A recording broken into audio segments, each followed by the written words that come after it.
नमस्कार मित्रमैत्रिणींनो. आज आपण ऐकतोय सप्तपदी पर्व नवे भाग 24. मागच्या भागात आपण बघितले होते रिद्धी आणि अमेयाची अचानकच अलिबागला भेट झालेली. आज तो असा अचानक समोर आला, अगदी धारीमेनी नसताना, आणि आता कायमचं मुंबई सोडून निघालाही. कदाचित ही आम्हा दोघांची शेवटची भेट असेल. रिद्धी मनातच विचार करून खंत व्यक्त करत होती, तर अमेयलाही वाईट वाटत होते. रिद्धीची अशी अचानक भेट झाली आणि आपण विदेशात चाललोय. कदाचित ही त्यांची शेवटची भेट ठरेल, की नशीब काही वेगळं वळण घेणार आहे. आता बघूया पुढे. काय रे, स्वतःहून म्हटल्याशिवाय तुला अभ्यासाला बसताच येत नाही का? मंजिरी आदूवर ओरडत होती. मॉम, थोड्या वेळाने बसतो ना, आद्विक तिला गळ घालत म्हणाला. थोडा वेळ करता किती उशीर झालाय? तुझे डॅड आले तर ओरडतील, मग मला म्हणू नकोस. काय ग मॉम, तू पण ना अशी मागे लागतेस. दिवसभर शाळा करून किती दमायला होतं. त्यात घरी आल्यावर परत तेच पुस्तक घेऊन बसायचे. किती बोरिंग वाटतं ना गं सगळं, आदू म्हणाला. फक्त तुलाच बोरिंग वाटतं, बाकी लोक अभ्यास करत नाहीत का? तेच तर कळत नाही ना. मॉम, मला ना असं वाटतं की हे या ग्रहावरचे लोकच नाही आहेत. असा कसा दिवसभर शाळेत अभ्यास केल्यावर परत अभ्यास करू शकतात? आद्विकच्या बोलण्यावर तर मंजिरीला हसायलाच आलं, पण तिने कसे बसे हसण्यावर कंट्रोल केले. याच ग्रहावरचे आहेत सगळे, आणि तुझी दीदी बघ किती अभ्यास करते. हो ना, आश्चर्यच आहे की नाही? काही आश्चर्य नाही, आणि तू जसा जसा मोठा होत आहेस तशी तुझी जीभ जास्त चालायला लागली. अभ्यास मात्र शून्य. आधी निदान मारून तरी बसवता येत होते, आता तेही करता येत नाही, मंजिरी म्हणाली. काय ग मॉम, 8th स्टँडर्डला आहे मी आता, आणि तू अशी मला मारायच्या गोष्टी करतेस. 8th स्टँडर्डला आहेस तरी अक्कल कुठे आली आहे तुला? अगं, असा इन्सल्ट नको करत जाऊस, अक्कल बिक्कल नको काढत जाऊस ग. मग काय करायचं तू सांग. गोष्टी मोठ्या मोठ्या करतोस आणि अभ्यासात मात्र भोपळा. दीदी बघ आता फॉरेनला जाणार आहे. भोपळा बिपळा काय गाई, अगदी इतकेही कमी नसतात मार्क्स. हां, ॲव्हरेजमध्ये असतात, पण करेन 10वी आली की चांगला अभ्यास. आणि मीही दीदीसारखा हुशार झालो तर तिच्या हुशारीला काही किंमत राहील का? आद्विकचं बोलणं ऐकून मंजिरीने कपाळावर हात ठेवला. ओ शहजाते, का त्रास देत आहेस मॉमला? रिद्धी त्याच्या जवळ येऊन बसत म्हणाली. मी नाही ग, तीच त्रास देते मला. मी गरीब बिचारा एका जागेवर बसलेलो आहे. तिचंच सारखं सारखं चालू असतं, अभ्यास कर अभ्यास कर. आद्विक तोंड वाकडं करत म्हणाला. अभ्यास कर म्हणते म्हणजे काय त्रास देते आहे का तुला? अरे, मी करतो म्हटले ना, आता माझा मूड नाही आहे अभ्यास करायचा, आद्विक खांदे उडवत म्हणाला. मग कधी मूड असतो राजकुमारांचा? दीदी, आता तू पण नको सुरू होस. तू एक काम कर ना, तुझ्या फॉरेनला जाण्यावर कॉन्सन्ट्रेट कर. त्यात कसं कॉन्सन्ट्रेट करतात? तुझं आपलं काहीही असतं. किती छान कंट्री आहे फ्रान्स. दीदी, मी पण येऊ का तुझ्यासोबत? म्हणजे तुलाही सोबत होईल. काही नको मला तुझी सोबत. सारखं डोकं खात असतोस. अभ्यास कर आणि जा मग फ्रान्सला, नाहीतर अमेरिकेला जा, रिद्धी म्हणाली. कुणी सांगितलं तुला की फक्त अभ्यास करूनच फॉरेनला जाता येतं? असंही जाता येतं, तो तोंड वाकडे करत म्हणाला. ते कसं काय? आता एवढे सेलिब्रिटीज असतात, नेते मंडळी जातात, ते काय फार शिकलेले असतात की काय? त्यासाठी तुला नेता तरी व्हावे लागेल, नाहीतर सेलिब्रिटी तरी व्हावे लागेल. काय विचार आहे तुझा? रिद्धी भुवया उंच करत म्हणाली. माझा विचार हिरो बनावं म्हणतोय, आद्विक डोळे बारीक करत म्हणाला. गुड, चल आता स्टार्ट कर मग प्रॅक्टिस. आता लगेच कशी सुरू करता येईल? शुभ काम के लिए देरी क्यों, रिद्धी म्हणाली. त्यासाठी क्लासेस लावावे लागतात, आणि मी काही एवढा सिरियस नाही आहे.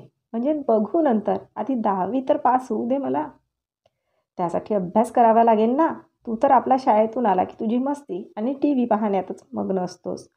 मॉम बोलली की परत तिलाच म्हणतोस. कसं होणार रे राजा तुझं, रिद्धी काळजीने म्हणाली. करतो ग दीदी, तो रिद्धीला मिठी मारत म्हणाला. मॉम, तुझ्या चांगल्यासाठीच तर सांगते ना. कळतंय मला. दीदी, तुझ्यासाठी कसं करमेल ग मला, तुझ्याशिवाय कसं करमेल ग मला. 1 वर्षासाठी तर चालले मी.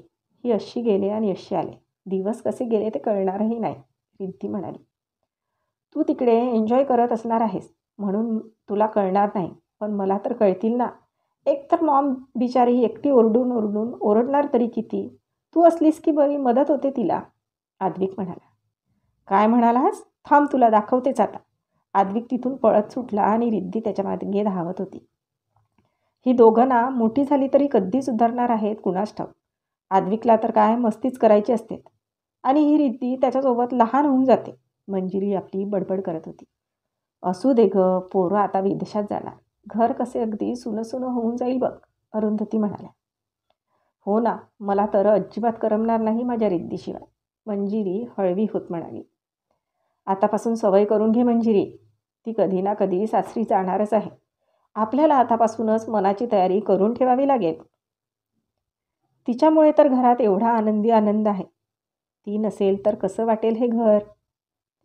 प्रत्येक मुलीचं असंच असतं, त्यांच्यामुळे घराला घरपणच असतं. तू आलीस तेव्हा तुझ्या आईवडिलांना असंच वाटलं असेल ना, अरुंधती म्हणाल्या. हो ना, तुम्ही म्हणता तेही बरोबरच आहे. मी माझ्या रिद्धीला फार जास्त लांब नाही पाठवणार, मंजिरी म्हणाली. आणि तिला लांबचा कुणीतरी आवडलं तर? हर्ष पाठवणार नाहीत त्यांना तर घरजावई हवा आहे. एवढा का विचार करतोय अजून? त्याला बराच वेळ आहे आणि आपली रिद्धी अजून कुणाच्याही प्रेमात पडलेली नाही. तसं असतं तर तिने सांगितलं असतं आपल्याला, अरुंधती म्हणाल्या. हे मात्र अगदी खरं आहे. मी तिला बरेचदा विचारण्याचा प्रयत्न केला, पण अजून तसे काहीच नाही. इकडे रिद्धी आणि आद्विक धावत होते. हर्षची गाडी दिसल्याने दोघेही घरात आले. आदू आपले पुस्तक घेऊन बसले. हर्ष घरात आला. मंजिरी त्याच्या करता पाणी आणायला किचनमध्ये गेली. हर्षने आद्विक आणि रिद्धीकडे पाहिले आणि हळूच तो आद्विकच्या जवळ जाऊन उभा राहिला. आद्विक खूप मन लावून वाचत असल्यासारखे भासवत होता. 2 मिनिटातच फार लिंक लागते रे तुझी, हर्ष म्हणाला. काय म्हणालात डॅड? मी म्हणालो 2 मिनिटात फारच लिंक लागली तुझी वाचायची. आत्ता तर पळत होता. मी आतमध्ये आलो तेव्हा घरात आलास ना? नाही म्हणजे हो, ते असंच दीदीसोबत भांडण. आता लहान आहेस का आद्विक? ही वेळ अभ्यासाची असते. यावेळी कमी मार्क्स आणलेस तर बघ हा. आणि तू ग रिद्धी, एक तो मूर्ख आहे पण तुलाही कळत नाही का, हर्ष रागाने म्हणाला. सॉरी डॅड, ती खाली मान घालून म्हणाली. अहो कशाला ओरडताय तिच्यावर? हा आद्विक कसा आहे माहीत नाही का? आणि 15 दिवस असणार आहे ती इथे. मग ह्याच गोष्टी मिस करेल तिकडे. वागू द्या ना तिला 15 दिवस मनासारखं, मंजिरी म्हणाली. प्रिन्सेस, मला तुझ्यावर ओरडायचं नव्हतं, हर्ष म्हणाला. रिद्धी धावत जाऊन त्याच्या कुशीत शिरली. ओरड ना डॅड. तिकडे कोण ओरडणार मला?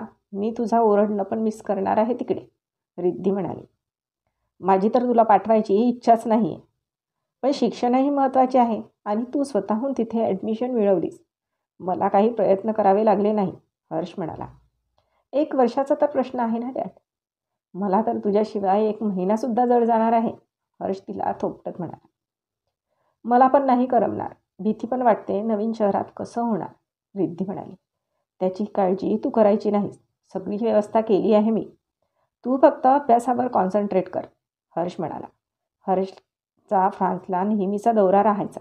त्यामुळे तिथे त्याच्या बऱ्याचशा ओळखी होत्या. एका ओळखीच्या घरी पेंगेस्ट म्हणून त्याने रिद्धीची व्यवस्था केली होती. रिद्धी अजूनही डॅडीच्या खुशीत होती. आदूने दुसऱ्या बाजूने येऊन हर्षला मिठी मारली. हर्षने त्यालाही प्रेमाने थोपटले. डॅड, मला पण पाठवा ना दीदीसोबत. तुला? कशाला, हर्ष विचारत होता. शिकायला. लहान आहेस अजून, घराबाहेर पडण्या इतपत मोठा झाला नाहीस. हां, फार फार तर मी तुला पाचगणीच्या शाळेत टाकू शकतो. चांगलं शिक्षण आहे तिथलं. हॉस्टेल पण छान आहे. चालेल का, हर्ष विचारत होता. तिथे नाही जायचं मला. मग असा प्रत्येक गोष्टीत शॉर्टकट मिळत नसतो बाळा. तू तर डायरेक्ट मोठी झेप घेण्याचा विचारात आहे. झालं असेल तर अभ्यासाला लाग. आद्विक नाक मुरडत अभ्यासाला करायला जाऊन बसला. आणि काय ग, रिधान आला नाही का एवढ्यात? दिसला नाही तो मला. नाही ना, बँगलोरलाच आहे. मी जायच्या आधी भेटायला येईन म्हणाला. रिद्धीचं कॉलेज संपलं. ती चांगल्या मार्काने पास झाली होती. प्राचीचे 15 दिवसांपूर्वी लग्न झाले होते. बाकी यश आणि गौरीची लव्ह स्टोरी आता जरा व्यवस्थित सुरू होती. पायल आणि रोनकचं पण चांगलं चाललेलं. सृष्टी आणि संकेत सेटल झाल्यावर लग्न करणार होते. बाकीच्यांनाही घरात अजून कळवले नव्हते, पण सृष्टीच्या घरी मात्र प्रेम प्रकरण कळाले होते. सगळेजण आता वेगवेगळे होणार होते. कुणी समोरच्या शिक्षणासाठी एकत्र ॲडमिशन घेतली होती, तर कोणी जॉब सर्च करत होते. रिद्धी मात्र प्रयत्न करून फ्रान्सला नंबर मिळवला होता. तिथून परत आल्यावर ती आपल्या पप्पांच्या बिझनेस जॉईन करणार होती. हर्षला तिची मदतच होणार होती. पहिल्यांदाच अशी त्यांना सोडून ती बाहेर चाललेली.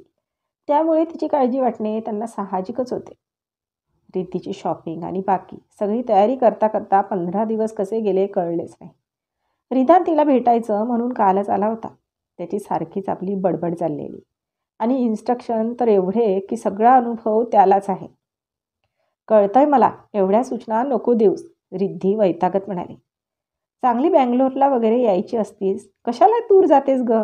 विदेशातले लोक काय माहीत कसे आहेत. आणि इथेही अजून कधी दुसरीकडे गेली नाहीस तू, आणि आता डायरेक्ट फ्रान्सला चाललीस तर काळजी वाटणारच ना.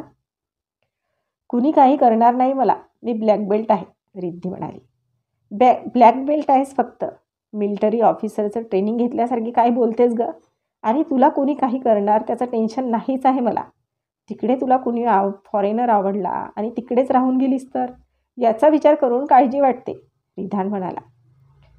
त्याचं टेन्शन घेत आहेस का? तसं कोणी मला जर तिकडे आवडला ना तर मी त्याला इकडेच घेऊन येईल, मग तर झालं ना, रिद्धी हसत म्हणाली. हे डिसिजन मात्र बरोबर घेतलंस हा तू. ते जाऊ दे रे, तुझ्या त्या डिम्पीचं काय झालं? काय होणार, ब्रेकअप झालं नेहमीसारखं, रिधान म्हणाला. कसं काय ब्रेकअप झाला?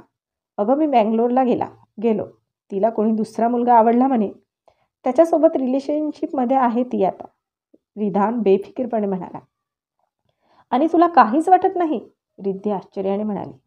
काय वाटायचं आहे, मी तिच्या बाबतीत तेवढाच हा सिरियस नव्हतो.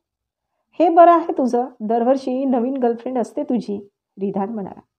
अगं कॉलेज लाईफ अशीच एन्जॉय करायची असते, आता करेल ना सिरियस प्रेम, रिधान हसत म्हणाला. आला मोठा कॉलेज लाईफवाला, रिद्धी त्याला फटका मारत म्हणाली. एअरपोर्टवर सोडायला सगळेच आले होते. राहुल आणि मीनाक्षीही होते. यश, संकेत, विहान, नुपूर, आस्था सुद्धा आले होते. सगळ्यांचा निरोप घेताना तिच्या डोळ्यात पाणी आले. अरुंधती, मंजिरी, हर्ष आणि आद्विकला मिठी मारून तिने निरोप घेतला.